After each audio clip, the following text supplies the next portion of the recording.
And welcome back to the channel where we talk about only good comics. And this is Friday Firsts. This is the show where I talk about brand new #1 issues, new story arcs, new character debuts, and the like for the following week, which this is about books that are coming out on January 3rd, the first books of the new year. I'm Brant, and let's talk about some comics. Before I get into the comics, though, I did want to pose a question to all of you out there. I've been doing this show for, I think this is the 13th week now. So about 3 months or so of this show. And going into the new year, I'm curious if there is any interest at all in this being a live format show. It would be on Fridays. So, and I'm open to whether that's morning or evening, depending, whatever. But I'm just curious. I'd love to hear from you all and see if there's even any interest at all whatsoever in doing this in a live format. I will forewarn you, I don't know when this would be implemented, if that is the consensus. And also, next couple of weeks, they're a little light on books, especially a couple weeks from now. I think I've only got like 5 books to talk about. So the show could go long. Maybe we expand the show. Maybe the show morphs a little bit. We expand it beyond just first. Maybe I even rename it. I don't know. I'm toying with a lot of stuff as we're going into the new year. But I would love your feedback and see what you think, see what you want from this channel, and not just about Friday First. Beyond this, I know I haven't been putting a lot of content up except for the shorts, and then over the holiday break, I kind of didn't put anything up because I had a lot of other family obligations and stuff like that. So, but yeah. Let me know. Let me know in the comments below whether you'd like to see a live element of this show or other content, whatever. But let's get into the books that we're going to be talking about this week. All right, before I do get into this first book, I was just, as I'm switching screens and everything, and I thought about how this would look going live, and you guys would be seeing a lot of like me moving video layouts and all this kind of stuff before we actually get into the book. So keep that in mind when you're thinking about if you'd like to see a live version of this, that there'll be a little bit of a time where I'm like just trying to organize everything on the screen before I can talk about the next book, but I'll try to fill that space with like engagement with you all and stuff like that. But anyway, back to leagueofcomicgeeks.com, the website I use to look at all these. They're not a sponsor of the show. This is not a sponsored promotion. I just shouting them out. So anyway, let's get into the first book, which is Beware the Planet of the Apes, issue #1. And this is from Marvel. And I don't know. I really enjoyed the new films, starting with Rise and all that stuff. I love these films. They're just fun to watch for me. And while I haven't read a whole lot of Planet of the Apes comics, and the ones that I have read haven't really spoken to me, something feels a little bit different about this. It feels a little nostalgic, but also modernly updated. I don't know if that's going to be the case or if it's going to be a throwback. I really don't know what to expect from this. But this is Mark Guggenheim with Alvaro Lopez on the art. Seems like a pretty solid team. It is a $5.99 book, so that gives me a little pause as well. But I do think it has a potential, so I will give it a potentially good. You can see it right there. It is on my pull list. I did pull it there on League of Comic Geeks, where you can track your whole collection on this website. So it's a pretty cool site if you want to check it out. And I get nothing from that. I like the site, want to share that information with you all. It's a cool site to use. So so potentially good for Beware the Planet of the Apes. I'm curious, are there any Planet of the Apes fans out there? Are you going to be picking this up? Are you excited about it? Are you nervous about it? Are you hesitant about it? Or what? Let me know your thoughts. Speaking of hesitancy, another Spider-Man 2099 book. I know, but I love the character. It's nostalgic for me, and on top of that, I don't know. This one feels a little different. Steve Orlando is writing, so that's a check mark in the positive column for me. This one is labeled Miguel O'Hara Spider-Man 2099, which just gives it a little bit of a different feel to me. We're also tying in Marvel Zombies, which I don't love, but at the same time, it's something different, something unique that we're taking to the 2099 universe. We're leading up to this 100th issue, apparently, because this is Legacy number 98. And I don't know. I'm curious about this one. So I'm going to give this one a potentially good as well. I don't know really what to expect. I have been burned by 2099 series in the past. Not really burned. I won't say that they've been bad.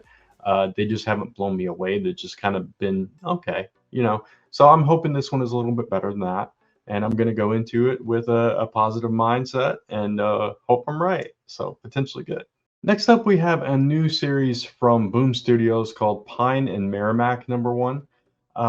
This is an interesting concept, and it's from Kyle Starks and Fran Gallen. So if you're familiar with their work, you know the kind of work that is going into this. But it's an interesting concept in that you have this retired detective, or this former detective, I should say, and her husband is a former MMA fighter. So she's the brains, he's the brawn. They kind of go out and solve little crimes on their own. I don't know if they're like a detective agency or whatever the case may be, but they both experienced some crappy stuff in their lives. And at first they're getting these simple little things going on, and then all of a sudden in this little small hamlet, something really sinister happens, and they're at the center of it, and it kind of blows things up for them. So it sounds like a really interesting concept where you take these two, grizzled, this grizzled couple that has been through a lot, that have finally settled into a quiet life for themselves, and then it's upended by this mysterious thing going on in their town. So I love that concept. It's the type of story that Boom Studios has really become known for over the past few years. These kind of things that take like a grounded, normal life and turn it on its head, kind of thing with something, or more slice of life and expand it out from there in different ways. And this sounds right up that alley. So Pine and Merrimac #1. I'm giving this one a potentially good because it sounds like it has a lot of potential to me. So there you go. Next, we have Kid Venom Origins #1. This is spinning out of the Venomverse stuff, or the death of the Venomverse. I didn't really read that stuff, so I don't have any prior knowledge of this character going forward. I just thought the character looked cool on the cover. It sounded like an interesting concept, and now we're going to learn more about this kid. If you did read Death of the Venomverse and you have knowledge of this character, and you liked it, whatever the case may be, you might want to check this out. If you didn't, maybe it's not for you. But for me, I didn't. So I'm curious about this character, how he's gonna, if he's even gonna play into anything else in the main Marvel U. But and there's also behind the scenes content in this that's never been printed before, and so that's kind of cool too. So I'm gonna check it out, and I think it's got potential. So it's gonna potentially good for me. Okay, now you're gonna think I lost it. Marvel Meow #1. This is I guess it was one of the digital comics, because it says it's making its Possum print debut. So I have not read any of the digital stuff. I don't know anything about this whatsoever, but some of the like cute animal themed stuff that Marvel's been putting out over the past few years has been really good. It's been really fun, lighthearted, just open it up and have a blast reading it, kind of thing. So I thought maybe, just maybe, because this is Captain Marvel and that weird Flurkin, whatever, it's that weird cat from space and all that stuff involved with this, that it might be fun as well. Yeah, it says Infinity Comics. So I don't know. I thought I would try it out. Why not? What the heck? So Marvel Meow #1 gets a potentially good, because like I said, a lot of people liked It's Jeff, and the most recent one, man, I cannot think of the name of it off the top of my head, but it's been really good. The recent series where the animal characters teamed up. So I don't know what this is. We'll find out. Okay, now we're heading into some of the bigger books. Titans Beast World Tour Atlantis #1. I'm just going to put it right out there. This one's getting a potentially good as well. Aquaman versus Aqua Lad.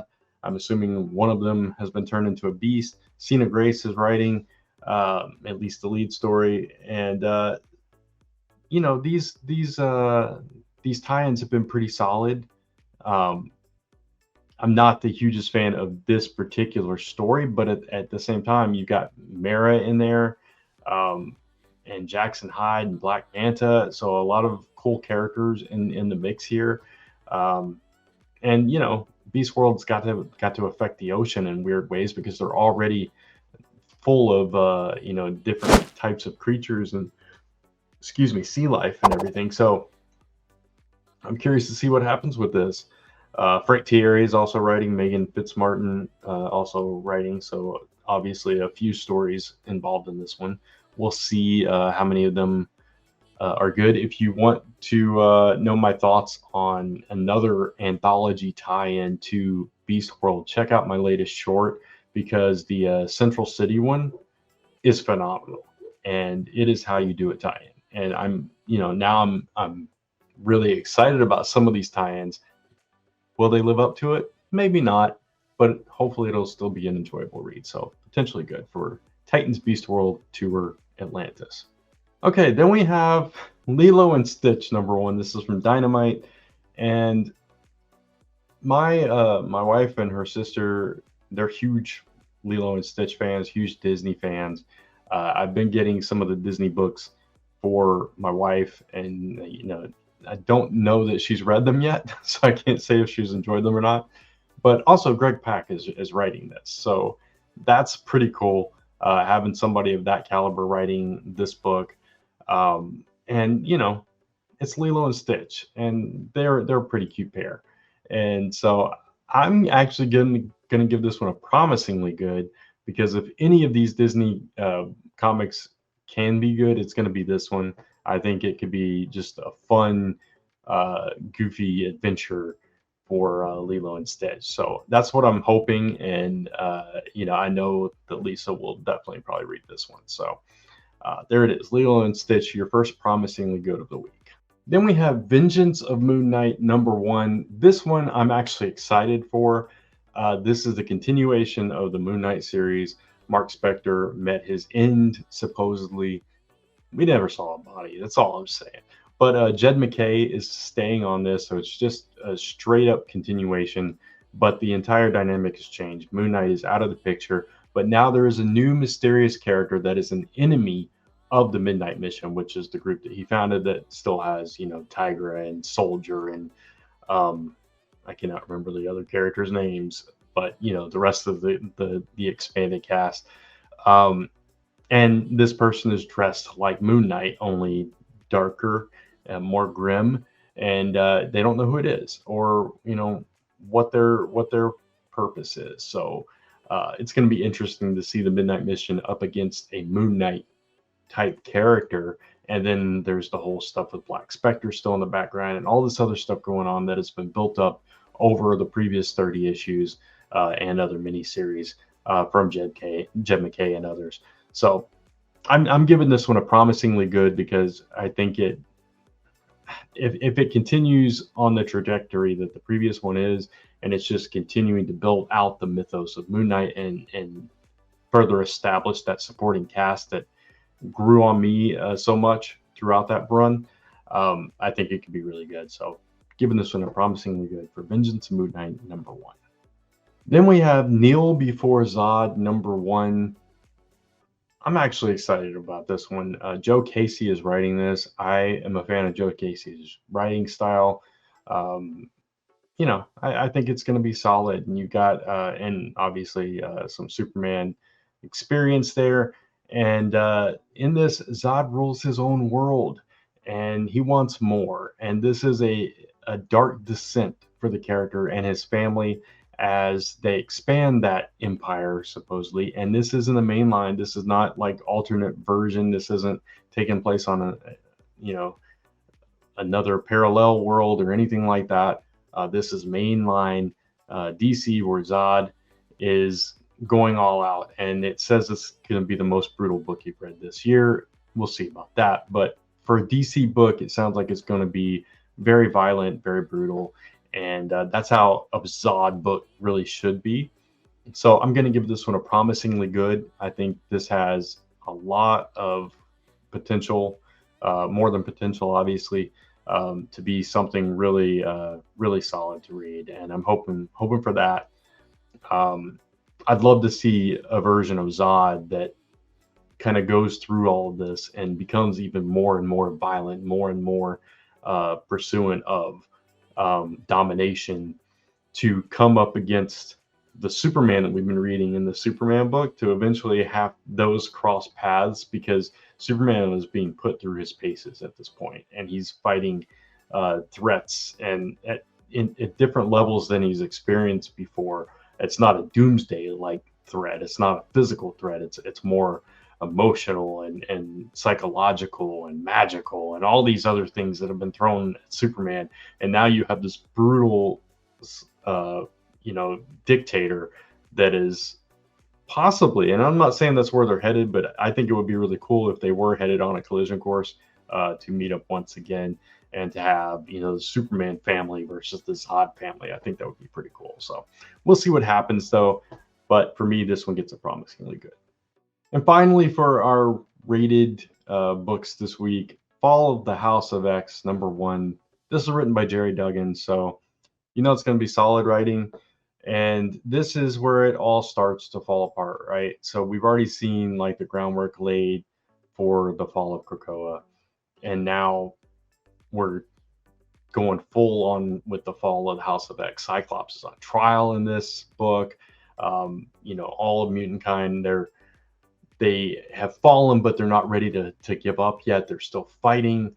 So it's going to be interesting to see how this plays out, because next after this is the I think it's the rise of the House of X, or the fall of the powers of it. I don't remember what the title is, but I just added it to one of the future weeks of Friday First, and I can't remember what they call it, what the title of it is. But anyway, we're going to be telling the story for a little bit now, right? So this is the most interesting that the X books have been in a while. They were in a lull where everything was, peachy keen for everybody, and everybody was resurrected, and they were just living their best lives and all this stuff. And now we're seeing the X-Men fight from underneath, which is where the X-Men are at their best. And I'm excited to see that again. I'm excited to see the X-Men, they've reached their pinnacle, and now they're hitting the bottom again, and now they have to fight back up. And so that's going to be interesting, and that could be. So I know there's been a lot of criticism of the Krakoan age, right? Because it did kind of slow things way down. It kind of changed the whole dynamic and the whole purpose of the X-Men and all this stuff.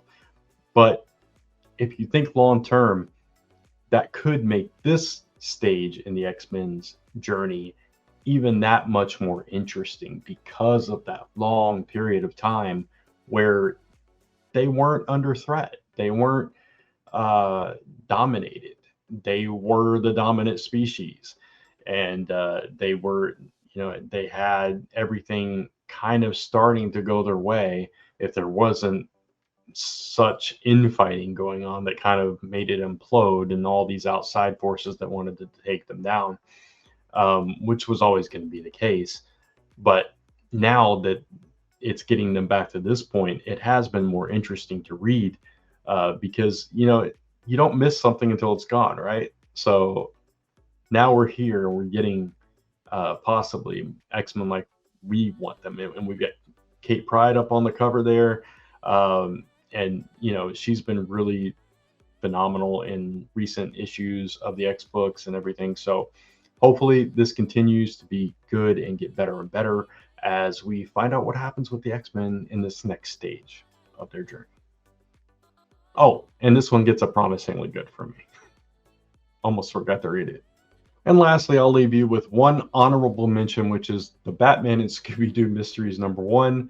Now an ongoing series. If you're a Batman and Scooby-Doo fan, of course, I grew up watching, reruns of Scooby-Doo and Batman teaming up, and all that stuff on whatever network it was on back in those days. And I know eventually, it's probably like Cartoon Network or something, but before that, probably TBS is where I saw it. But yeah, it's I don't know.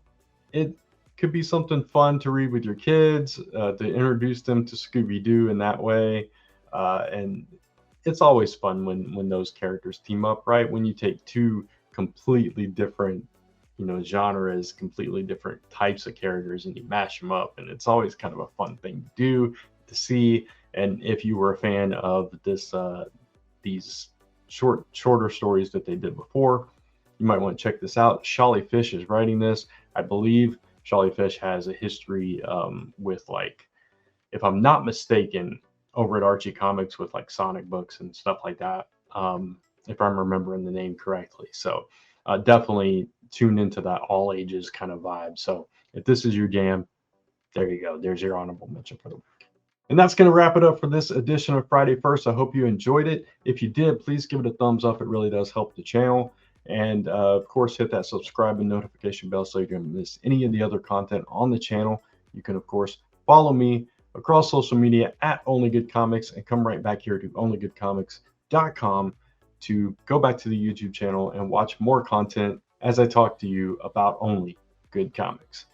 Until then, take care, keep reading those comics, and drop me a comment and let me know if you want this live. Happy New Year.